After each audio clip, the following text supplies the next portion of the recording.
Kids screaming in the cradles, profanities. I see the ice covered in cross. Hello everyone and welcome back to the TNE show with Nadal Bastawisi. I'm your host.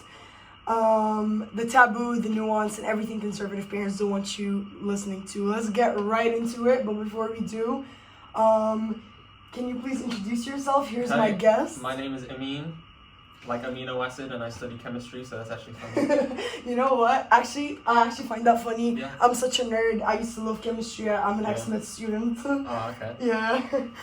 Currently studying politics, sociology, and I take German. German. So I did German GCSE. wow, we're gonna be friends already. Yeah. Just for context, guys, I've never met this guy before exactly. in my whole entire life. I just met him outside at the media hub. I've been running. It's been chaotic. Okay, let me tell you what's been happening. Yeah, because I've been waiting to tell somebody because I've been struggling all morning. Oh crap! I forgot to turn off the music. Can you log in, please? Yeah, I can log in. Crap. Well, we're off to a great start, clearly. Basically, my guest, Maria, shout out Maria if you're listening, had to cancel for really good reasons, to be fair. They've got tonsillitis. So, yeah, and I know how bad tonsillitis can get. Yeah. Oh, it's paused already. Yeah, it's paused already. I don't think it, yeah. Okay. So anyways, she's got tonsillitis and she only found out this morning, aka I only found out an hour or two before the show. I know I'm late, sorry about that, but I spent the last 10 to 15 minutes running around asking people if they were passionate enough to talk about language and sexism. Apparently, they aren't. At least not the people I met this morning. Yeah. So, yeah. So we've had to change the topic. Yeah. And the topic is now, a bit more catered to Amin over here. Yeah. So we're talking about, do you want to say it? Toxic masculinity. Toxic masculinity, Cool. Everyone's favorite. Yeah. Clearly not Whilst mine. I'm having my lunch, chicken. Say wave in front of the camera. Oh, fine. You didn't know you were being recorded. No. Okay, do you consent to being filmed? Nah, I consent, yeah. Okay, I thought you were aware. Right. Clearly there's been so much miscommunication. So yeah. Actually, you did mention it, yeah. Okay. See guys, I did mention it. Yeah. And it's all Acid's fault. Okay, so we wasted enough time, let's get right into it. Okay. So toxic masculinity.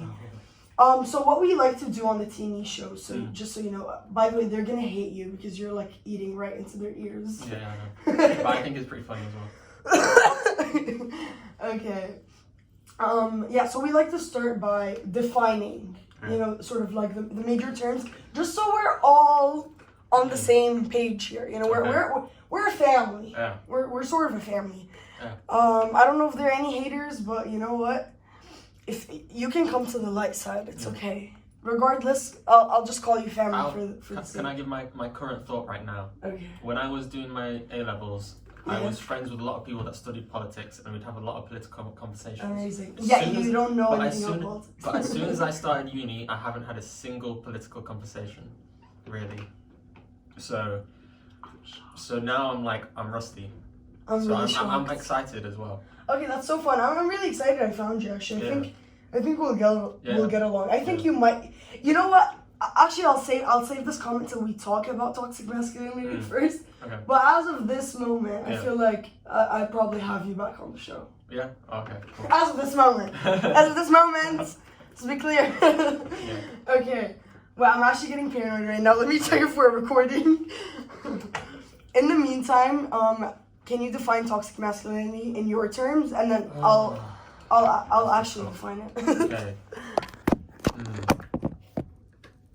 I don't know if I have an exact definition. I guess more like men, the standards that have been set by men. For men. For men, yeah. Haha. The call's coming from inside the house, guys. Yeah. So that's it. Oh, okay. He's done, guys. But then standards that are bad. I guess. Okay, I forgot to ask, what are your pronouns? Oh, he, him.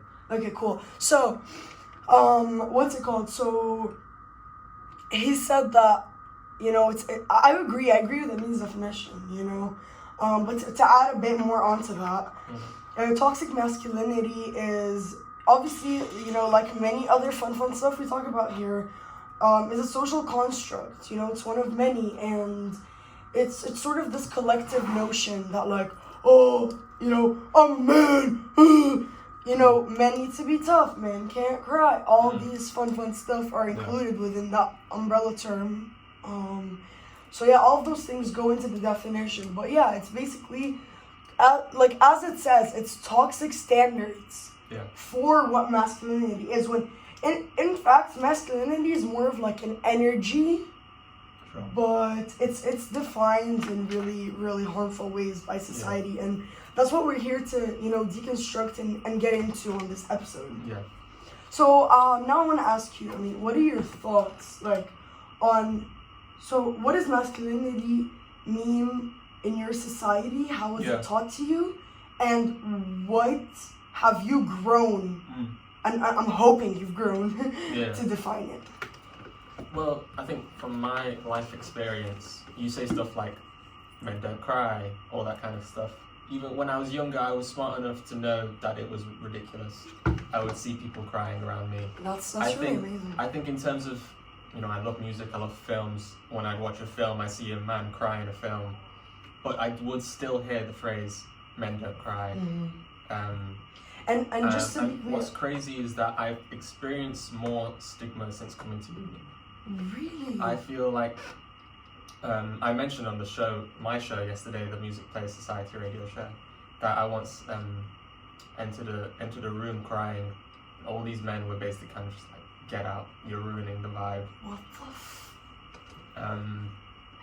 the and like, I'm so sorry that happened, that's disgusting. And talking about our feelings and everything, and we had a November special, and mental health is very important to me. Fuck yes. Same.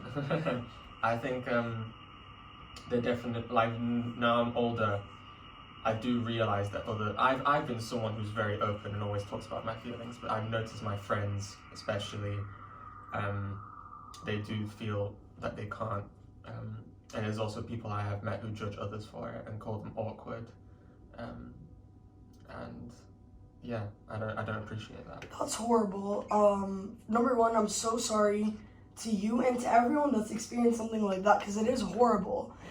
And the other thing is actually, like, now that you're talking, all I was thinking, because like I personally believe in God, and all I was thinking is like, oh my God, God made all of this happen just so I could have this episode, because it was, don't get me wrong, this like title, like I made pick from the titles I had. It's not like we just came up with this. I had this idea for an episode in mind already, like planned, but it just wasn't planned for today. But I'm thinking like the sooner the better, so maybe. And I'm winging it right now. Yeah, so am I. So obviously I do have a lot of background, because this is the kind of stuff I love to research. However, like for the sake of today's episode specifically, I am also winging it. So yeah, I'm really glad you're here. We're hanging it together, so and yeah, thank you so much for sharing. Like, honestly, I think I stumbled upon like the right person, because unfortunately, I do not know many men that would go, especially on tape, and say the kind of things that you've just said. Okay. Yeah. So I'm really glad. And do you identify as a man? Yes. I already knew that, but I was just checking. And so basically, you're the first man on the show. Oh, okay. So. Well, that's awesome. I'm honored. Yeah. It's only like the 5th or 6th episode, I'm not sure. So it's not like we have a no men sign on the door, okay, before all y'all start speaking, okay? But because I know, like, especially, I stopped replying to people like ages ago. I'm barely online. However, like back in the day, I don't know why, so many of the men or boys on my following felt the need or felt comfortable / welcome enough to like fight me on my page. Okay. I don't know who lied to you, babes. Right. But if you're watching this, like, my page was never, like, my private Instagram page was never a freaking debate club for you. Like, it is a place where it's a safe space for whoever wants and needs it and will use it that way.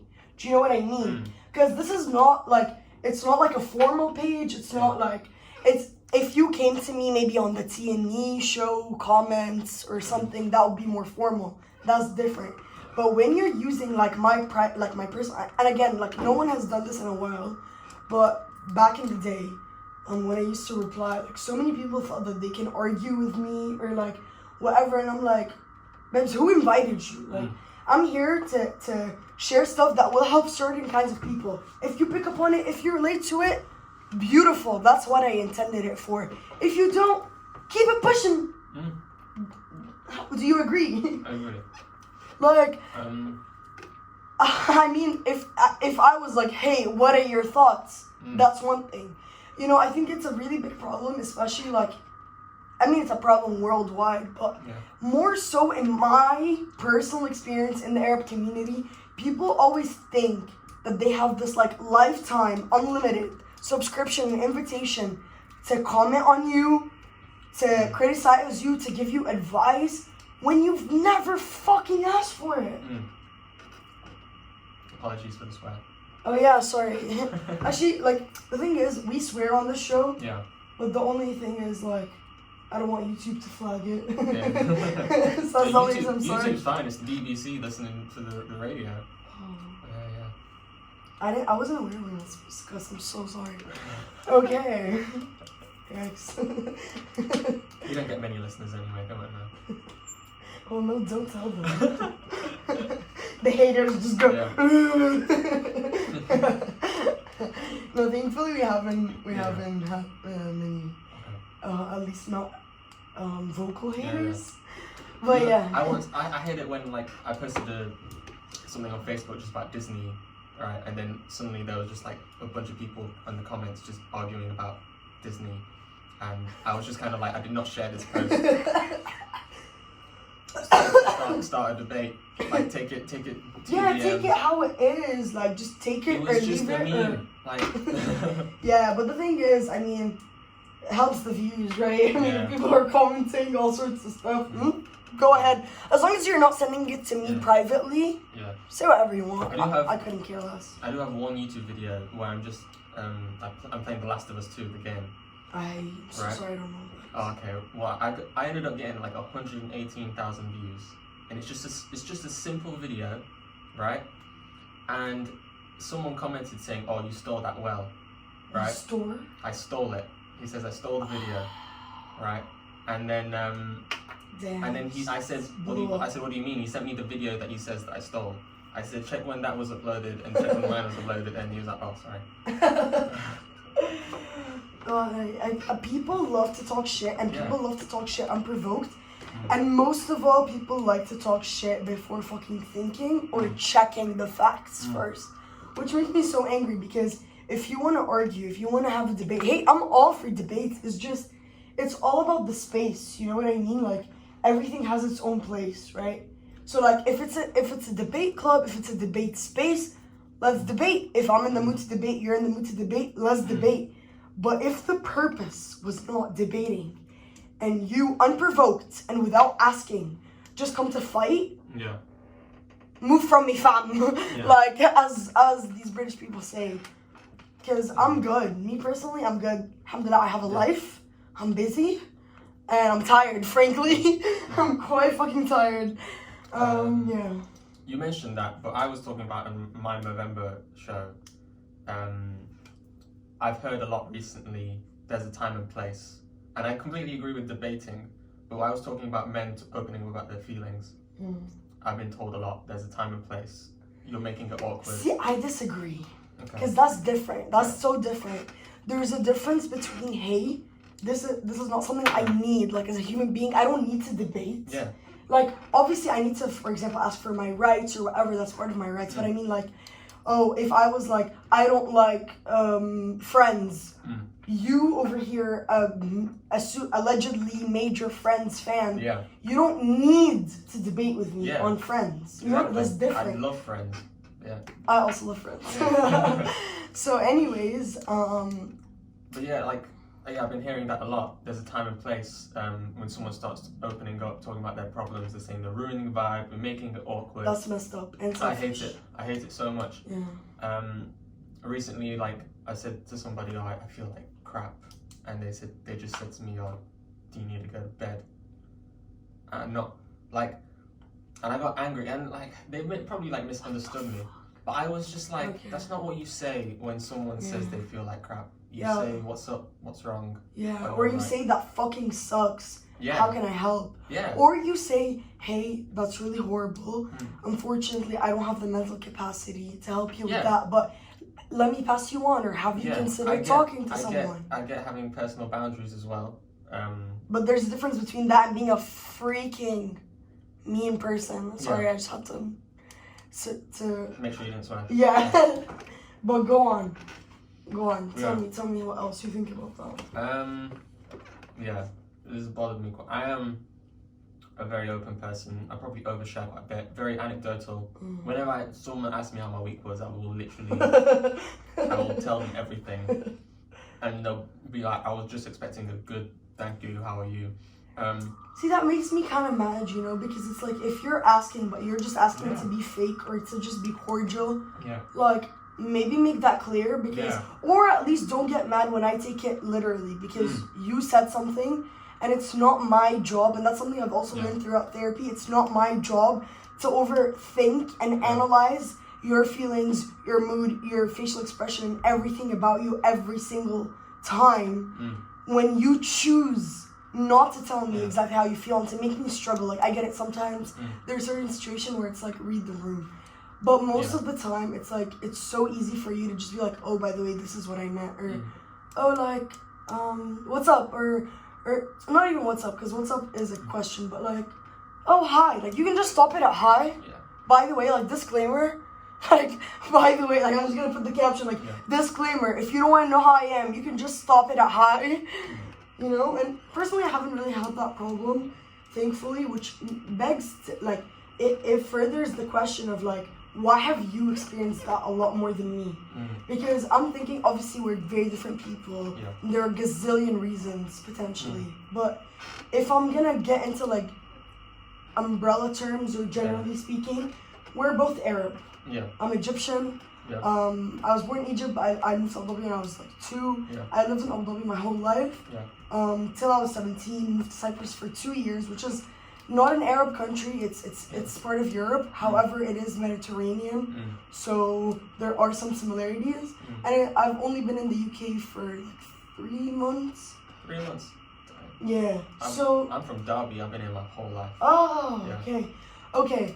So you're from Iraq, Yeah. but you've lived in the UK your whole life. Yeah. Were you born here? Yeah. And Okay. I've never been to Iraq. Okay, you've never been to Iraq. However, you identify as a man, Yes. and I don't. Okay. So right now, that's the major difference I'm seeing.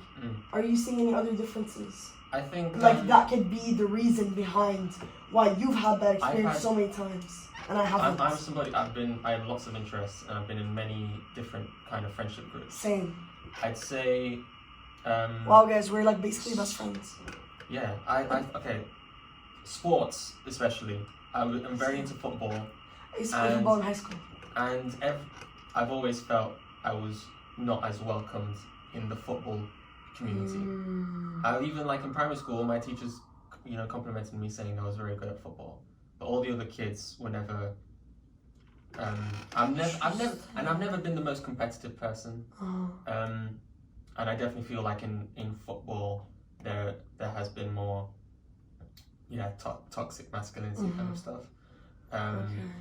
I think, and it's not just men with other men as well. I think I've recently experienced, I think women have set standards for men as well. Amazing. I want to get right into that right now, because that was gonna be my next point. Yeah. When I said, the different, like, one of the major differences I'm seeing between us right now, like, based on sharing our experiences, is that you identify as a man and I don't. I wanted to make it really clear that that's not just because only men can be harmful or toxic, or only men can hold the toxic masculinity standard. To be very clear, that's not true, and that's not what I'm saying. And this is not a sexist podcast. In fact, this episode was supposed to talk about sexism before we changed it. So I really want to talk about how, number one, men and the patriarchy have set the standard. However, unfortunately, because we're all victims, this is what I'm trying to say to people. We're all victims of the patriarchy. Men, women, NBs, people that are gender fluid, people that identify in all sorts of ways. We are all victims of the patriarchy. Even if we don't live in a patriarchal society, let's say I live in a matriarchal tribe, because of globalization and just how interconnected the whole world is and how everything affects everything, especially today, we're all victims of patriarchy, regardless of who we are, where we live, And because of that, yes, it is, for men, by men. But unfortunately, that means women get brainwashed and men get brainwashed. But yeah, because women also are affected by the patriarchy, obviously, they're some of the most targeted groups by the patriarchy. They also begin to become brainwashed, and then they harm other men and other women there are many different ways, but what we're trying to discuss today is by enforcing toxic masculinity. Do you want to share any experiences of women or non-men? I mean, obviously, I don't want to say their name and who they are. Please don't do that. Yeah, I've met someone recently who has very, very high standards of men, and she hasn't been, treating me in this way. I've just been hearing her talk to me, and she tells me about the men that she's dating and everything, and I kind of want to tell her that she's being quite rude, and I haven't really got to that yet. She told me that this boy that she was dating, she asked him to make her breakfast, and he was like, no. Reasonable answer, and she got very angry. What the fuck? And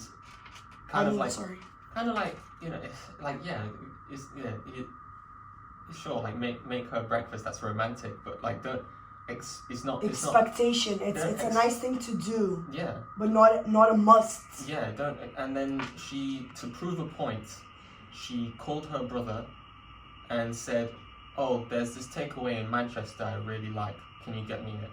Her brother drove all the way to Manchester, got the takeaway, and drove it back to show this is what men are supposed to do. My man is supposed to get me what I want. Oh my god. And that's what she's used to. Okay, so much to say. Where do I begin? Number one, it's not supposed to. It's a lovely thing. That is so nice. And if two people have that agreement, none of my freaking business. Amazing. More power to you. You want to be sweet. You want to be treated well. You have people in your life that treat you well. Amazing. The biggest issue, keyword, supposed to. Yeah. The only thing we're supposed to give each other as human beings is kindness, respect, and then let's say it's a teacher is supposed to teach her students or their students. A doctor is supposed to treat their patients. A human being is not supposed to cook for another random human being. They can, if they want to. The other person lets them. If they're a chef. If they're a chef, they have to cook for their job, but they don't have to cook for a specific person, unless they paid them, and they've signed a contract. So, that's really odd, and, that's just, it's there's a saying in Arabic that's, Gita kahala amita, or in Egyptian specifically, which means, I tried to put eyeliner on it, but I made it blind. It's I tried to beautify it or enhance it, Instead, I just poked the whole eye out. And this is exactly what this girl has done. Yeah. She's tried to like have this like, you know how there's like the very sexist, I hate to even say this, but I will just for the sake of this conversation. Oh, women belong in the kitchen, go make me a sandwich. She literally took go make me a sandwich. She deconstructed it as like this thing that women had to do. She was like, fuck no. But then this is where she went wrong. That's where she put the eyeliner. But where she blinded us, where she blinded us all is where she decided to be like, and you know what? You man, you go make me a sandwich. And that's just not the point. However, that being said, I don't want to put too much focus on this one girl, and because I know that a lot of people love to like, whenever it's an issue that's like largely caused by men or has to do with the patriarchy, especially men, but I'm gonna say people in general love to just be like, yeah, but women too, and that's the only time they speak against women or speak about these issues. And I'm like, if you really cared about this issue, you would have talked about it at a different time. You wouldn't have just brought it up when someone was bringing up female issues or someone was calling out a man or someone was calling out the patriarchy. So I don't want to do that in this show. I think it's hard to talk about one sex without talking about the other. No, I'm not saying we shouldn't. I'm glad we had this conversation. I mean, let's bring it back into the general topic. My biggest thing with, I think the sort of defining part of toxic masculinity is all competitiveness, and it's all to do with mating in women, I think. I disagree about the competitiveness part. No, I definitely agree about the second part. Yeah, okay. And not just mating with women. Oh my god, I have so much to say. Okay. Let me sort out my ideas. I think a lot of men feel themselves, they pride themselves with their ability to find a relationship or a partnership. And even if they don't know it subconsciously, their insecurities come from their desires. And I think a lot of men want to put other men down so that they feel lesser about their own insecurities. And I think that's kind of, I think that's where a lot of toxic masculinity comes from. Okay, so I have so much to say to that. Number one, you said the competitiveness. I don't think it's about competitiveness because many people are competitive. Yeah. And those people don't identify as men necessarily. I'm personally a competitive person. I'm not going to tell you I'm the world's most competitive person, but I am pretty competitive. Yeah. I just know when to be competitive and when not to be. Okay. And to what level. Yeah. You know, it's again, most things in moderation, chef's kiss. Yeah. But obviously some things are not good at all. Well, actually, that's a big philosophical question. I take that back. Yes. But generally speaking, most things in moderation are good.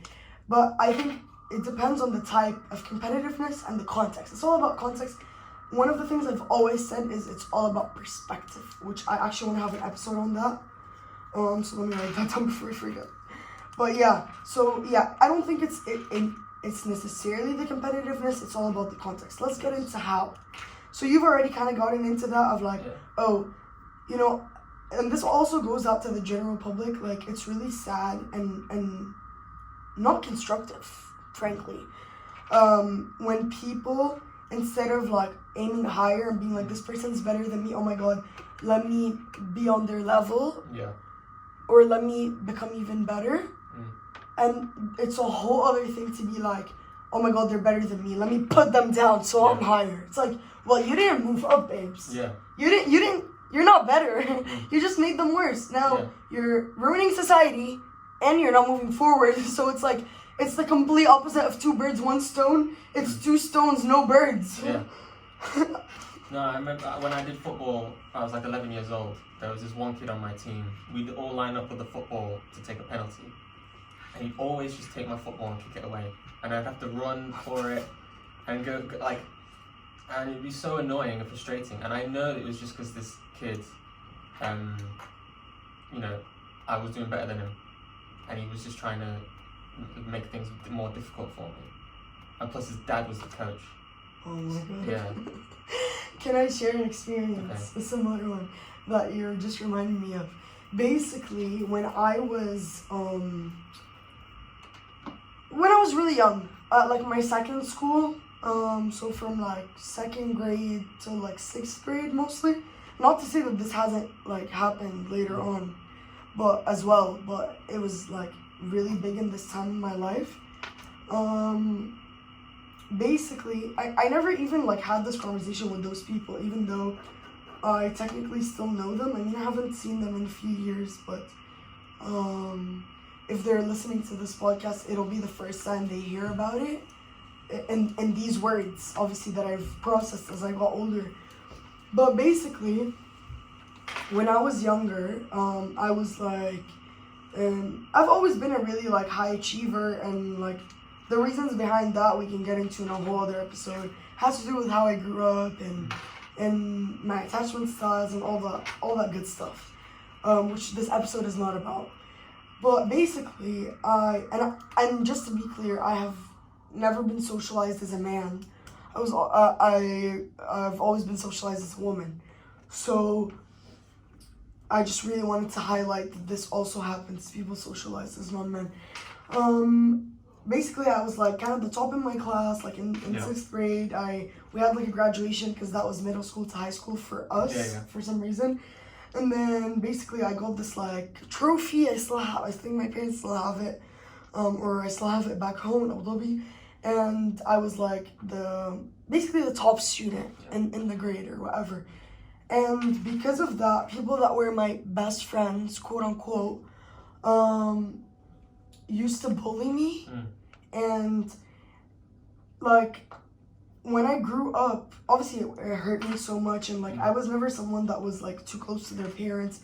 Was never someone that like reported stuff, whatever, when I was really young. I was a lot nicer, or was a lot, no, I'm not even gonna like associate this with being nice. I just didn't, I was never taught to set boundaries, and I never like, but it was obviously too much, and like I was like standing up for myself because I was like, what the fuck is this? Like, I'm so sorry again. But it's like, what is this?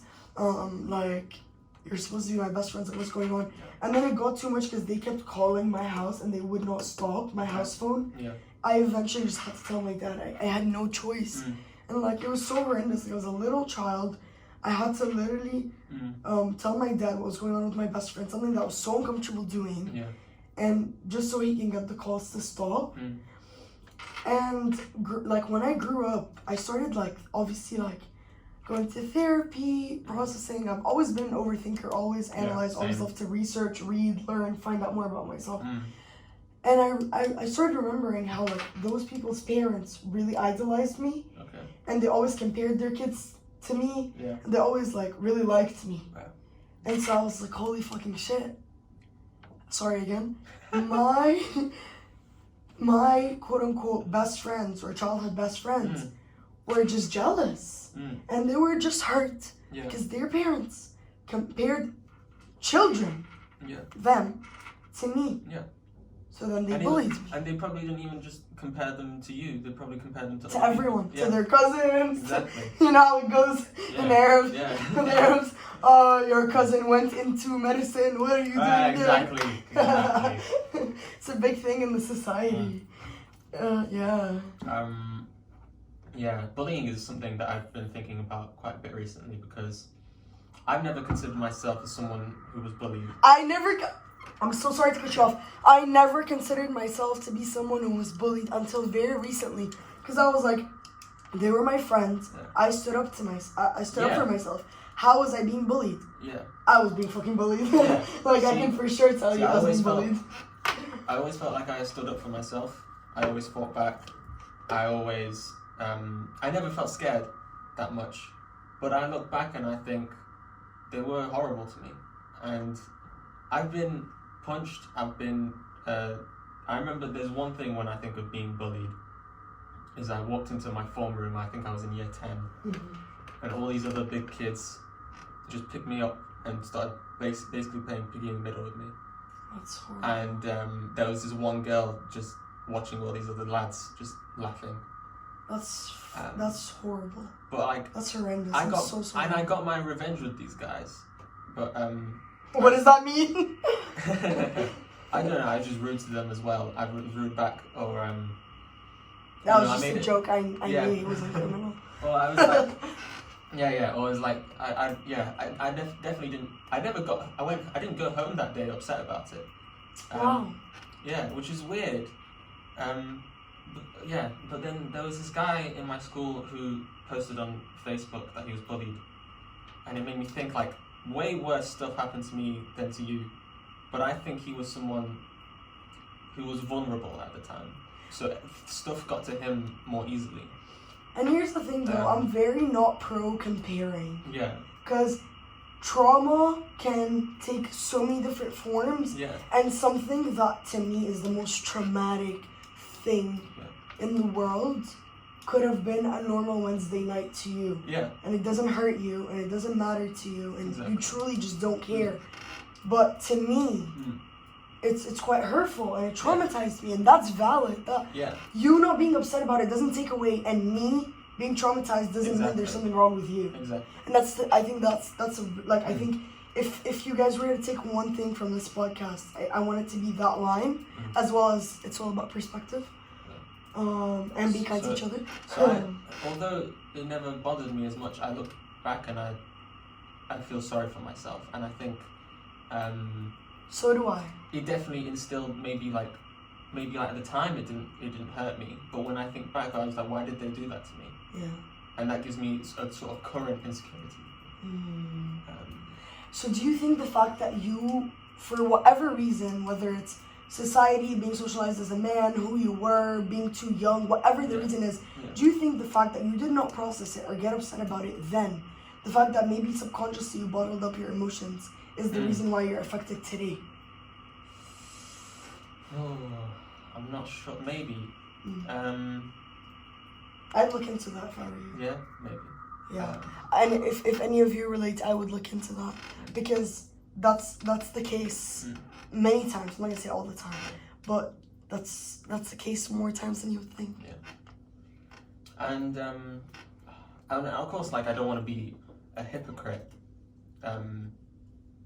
And I try to think of times maybe where I've been rude to people, and I don't want to be like that as well. I think there's a difference between standing up for yourself and being rude. Like, when those supposedly my friends, when those bullies were bullying me, they, like, when I replied to them, I was like, stop doing this, no, like, you're being XYZ, like, you're hurting me, you're this, you're that. I was never like, oh, screw you, like, you freaking blah, blah, blah. And the thing is, I'm not here to shame anyone that has been. You're a freaking child, and you're being bullied by your best friends. Like, that's horrendous. But I'm just saying that wasn't the case for me.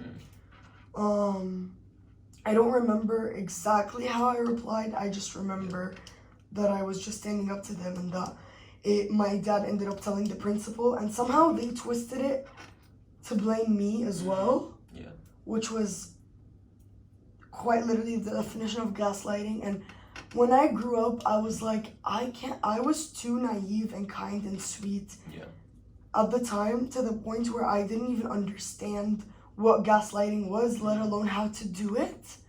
So it shocks me. And it also makes me feel bad for them and wonder, what did they face at such a young age? Like, and it's so bad because being overly empathetic, sometimes you're like, you're too rational that you end up empathizing with the person instead of with yourself, even though they hurt you. But it genuinely made me think, what happened to you to the point where you had to gaslight another little kid at like, I don't even remember, like 3rd grade, 4th grade, like something crazy like that, you know what I mean? So it just makes me think, like, I didn't even know and that's not to say, oh, I had the most like flawless time in life and I never faced trauma. That's not true at all. I'm just saying there's something that specific that they faced that because of them being who they are, they reacted to in a way that made them learn to gaslight and choose to gaslight their friend. And I'm just so curious, what makes a kid do that? It even makes me want to like research it. I don't remember who said it, but it's sort of just a saying maybe in general. It's just like people that are hurt Hurt people. Yeah. Yeah, maybe they've been gaslit. But But the reason why I'm so curious is I've been gaslit, but I wasn't gaslighting. So I'm curious, what's the difference? And obviously, we're two different people, which is an endless list of reasons. But I'm curious, just between me and myself, like, what was the reason? And I urge all of you to ask yourselves and to, like, look within and to just have a think. Like, I think that might sound, like, so obvious or like, duh. Yeah. But it's like, some people genuinely just don't think about things. And it causes them hurt and other people hurt. And I also understand thinking, again, like many things, is double-ended sword. It ends up hurting sometimes. It's hurt me, definitely, and we've mentioned that in the last episode. Overthinking can be hurtful. Yeah. But lack of thinking can be far more damaging for everyone. I agree. I'm definitely a victim of overthinking. Same. Yeah. I wanted to talk about confidence as well. I was mentioning a lot of things people say is, I think the one thing that's valued most in a man is confidence. I always hear like, oh, a woman likes the most confident man in the room. And when I started my second year of uni, I would say, if someone asked me to describe myself in 3 words, I would say empathetic, confident, and diligent. And when I said confident, I meant it, and I think I was confident.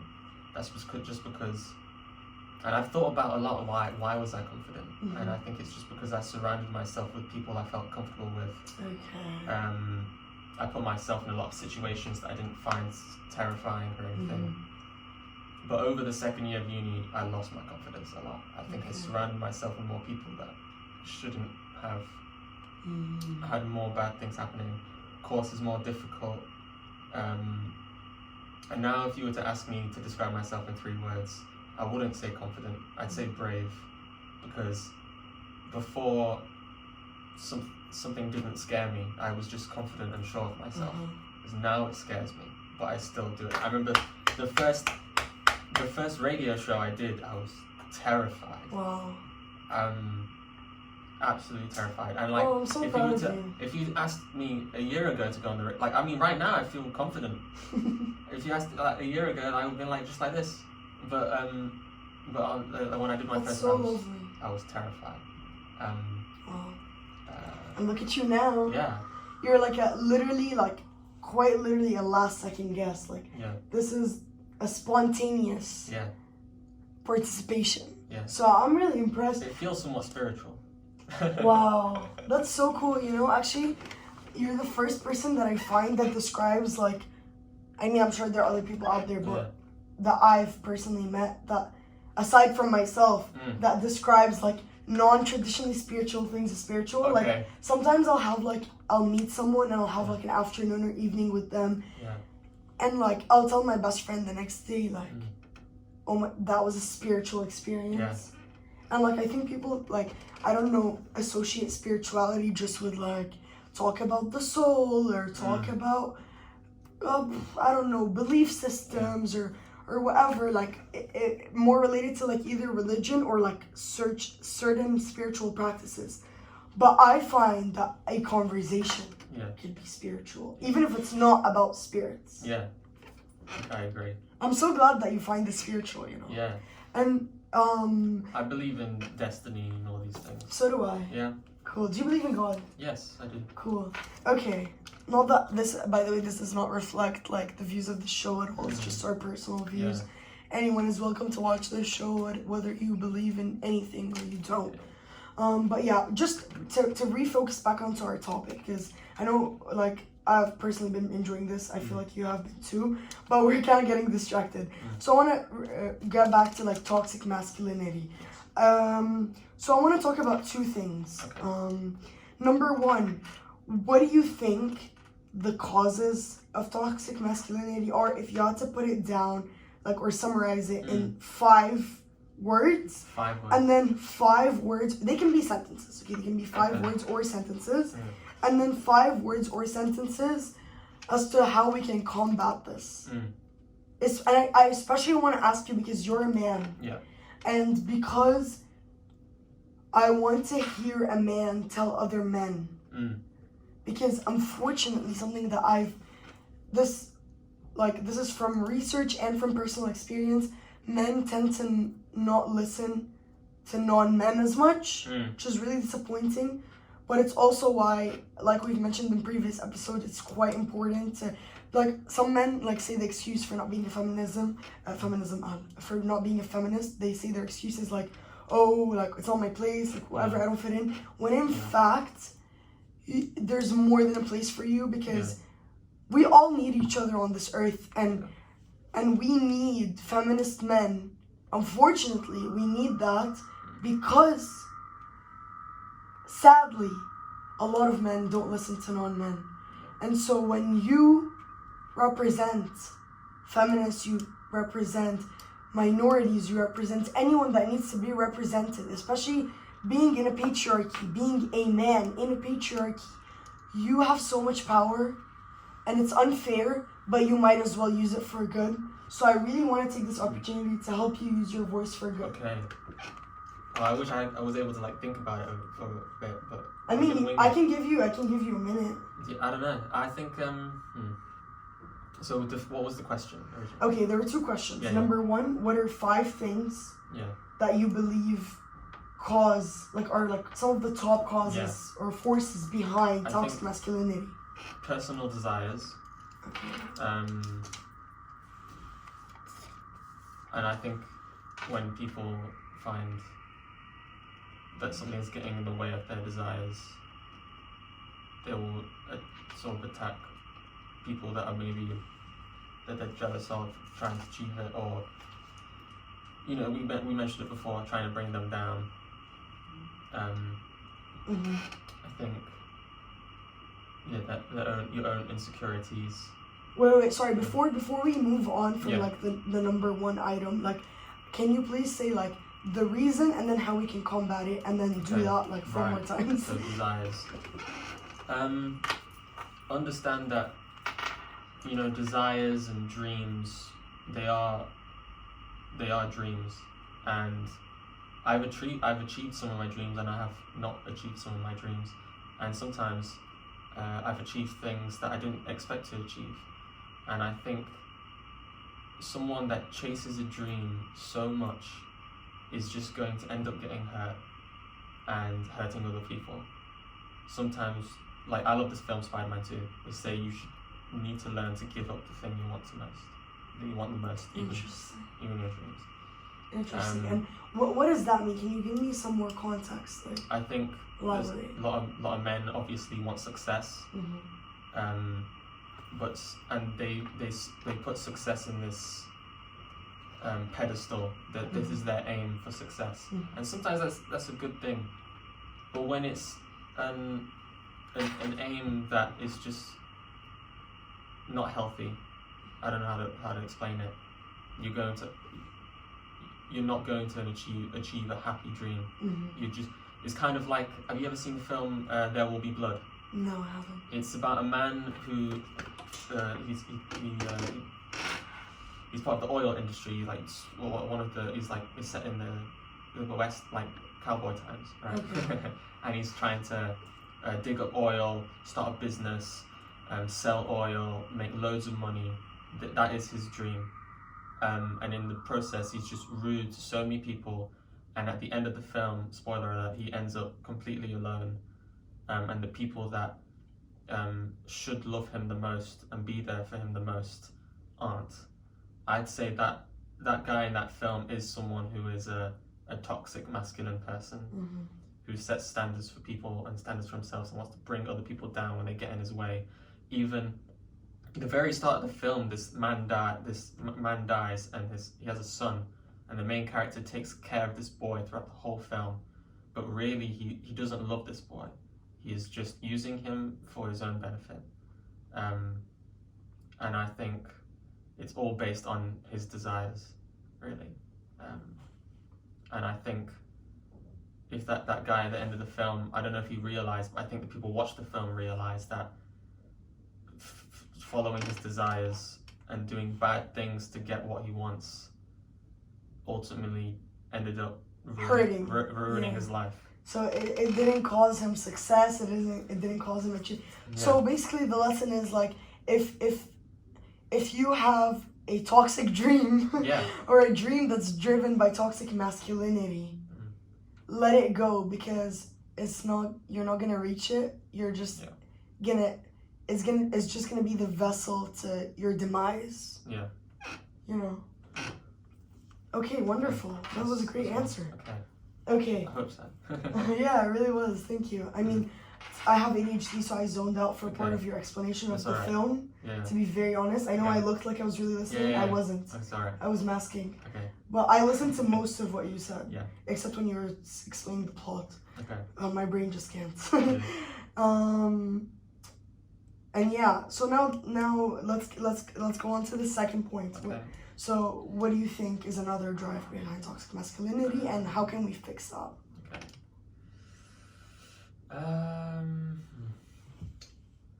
I don't know how to put it into. I think I do have like a one friendship group where the phrase "being competitive is the whole point of being a man" was said Holy once. crap.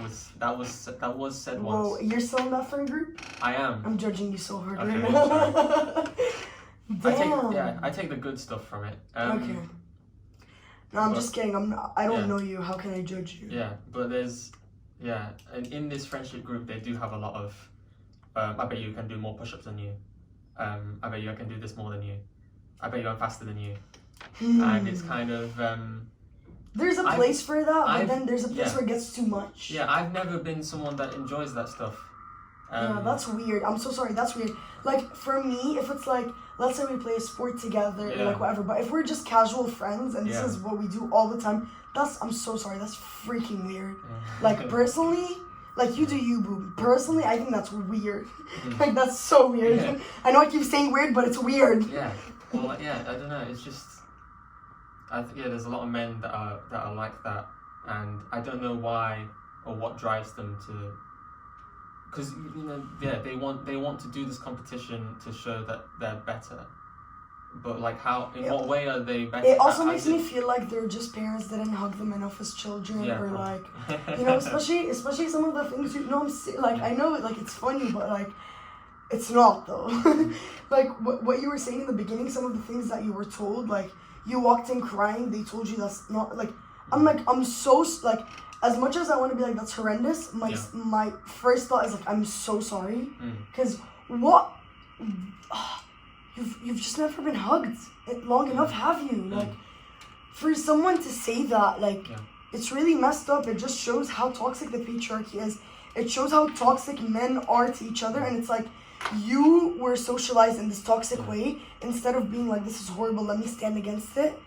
You're just part of the problem now, and now you're causing that problem to others, and now you're just making the cycle continue and continue. Now, generation on generation on generation, toxic masculinity is being passed down the freaking bloodline.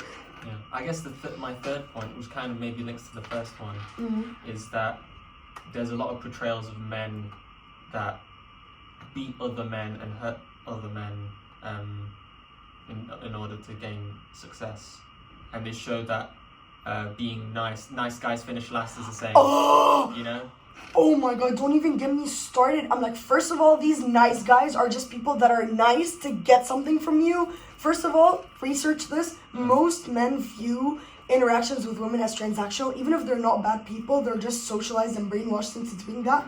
And any man who doesn't view it like that, either somehow, oh my god, some magic happened and they weren't socialized like that, or they've actively put in the work to undo that. They've read about it and they've undone it with themselves. They've gone to therapy, whatever it is. Regardless, apart from those, ask yourself, even if you don't believe it, ask yourself, do some research, genuinely ask yourself, do I view my relationships with women as transactional? Because I 98% guarantee you, I just made that number up, by the way. So what do you mean by transactional? Like, okay, for example, like let's say I'm a man right now, and let's say you're a woman. Okay. I'm being nice to you right now. Alright. Consciously, I'm not doing that for any reason. Okay. Subconsciously, I'm doing that because I find you attractive and I want something from you. Okay. Even if consciously, that's not my purpose. Yeah. Subconsciously, it is. Okay. And that's something that needs active work. Look into it, research it, because I'm not making this stuff up. That actively needs to be undone. Okay? And the whole I was saying that for a reason, the whole transactional thing. Oh yeah, nice guys finish last. Most of those guys are people that act nice to get something, and as soon as those girls don't date them, they're like, oh, I knew it, nice guys finish last, boo. And that just proves you're a horrible person. You're actually a manipulator. You're anything but nice, because if the only reason you were nice was to get into a relationship with a girl, you're disgusting, you're manipulative, and that is coercion. But the phrase nice guys finish last means that there's this man who, he has good intentions and he doesn't get what he wants. Okay, but that's not always the case. Many people use it the way I talked about it. But then there's people who, they're rude to women, and or there's men who say to other men, oh, like, tease her, make fun of her, that will make her like you. It's disgusting. And the thing is, sometimes it works, but that's again because of the patriarchy, again because of toxic masculinity, again because we're both victims. Men are victims because these standards are pushed onto them, and non-men are victims because they're brainwashed into being attracted to toxicity. Yeah. So it goes both ways. So instead of fighting with each other, why don't we work hand in hand and both undo the effects of toxic masculinity? Because as we've shown throughout this episode, they don't only affect men, and that's a really big lesson that I want to teach you guys. Toxic masculinity does not only affect men. The same way, guess what? Sexism against women or non-men does not only affect non-men. We're all on this earth together. We live in a society, at least most of us do. Why not work together and create social constructs that help instead of destroy? Because everything is made up. Newsflash, society's fake, bitch. I mean, sorry. Society's fake. And so it's all made up. And so if we can make up the bad, why don't we make up the good? Why can't we also make up the good? I know your brains are exploding, but I definitely feel my radio show, which is the Music Players Society radio show, is my aim with it is I want people to talk about why they like a song and why it's important to them. I don't want half-assed answers. Amazing. I want them to be deep. I want them to be funny. I want people to feel that it's okay to talk about themselves and be open. I don't want I definitely hate people bottling up their emotions. Same. It's one thing that one of my favorite bands is Dashboard Confessional. If you listen to my show, you know I'm obsessed with this band. I haven't, but now I will. And he has a song called "The Places You Have Come to Fear the Most," and in this song, I'm running out of places to write stuff. In this song, he talks about a girl who is trying so hard to. Oh yeah, I'll write it down. Yeah, sorry, continue.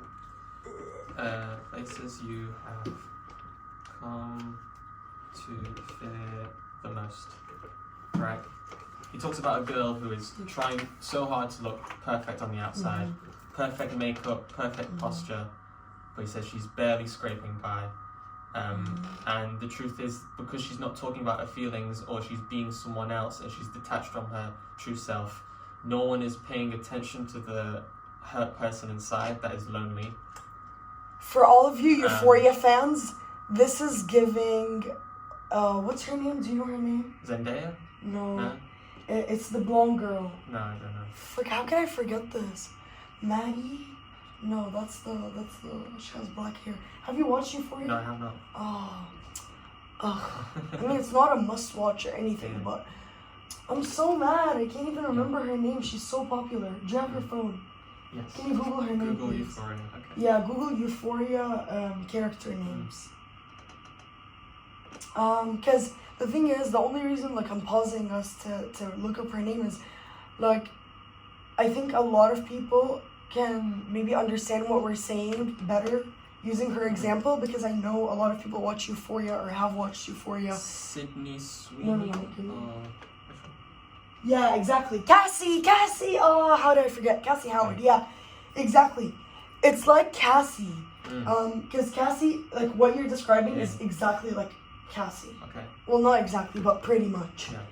Yeah. So he says in the song, yeah, she's the lonely person inside her that's troubled isn't being paid attention to. She's ultimately just going to end up incredibly lonely. Guys. And he claims this to be the place he comes to fear the most. He says that is the thing he fears the most in life.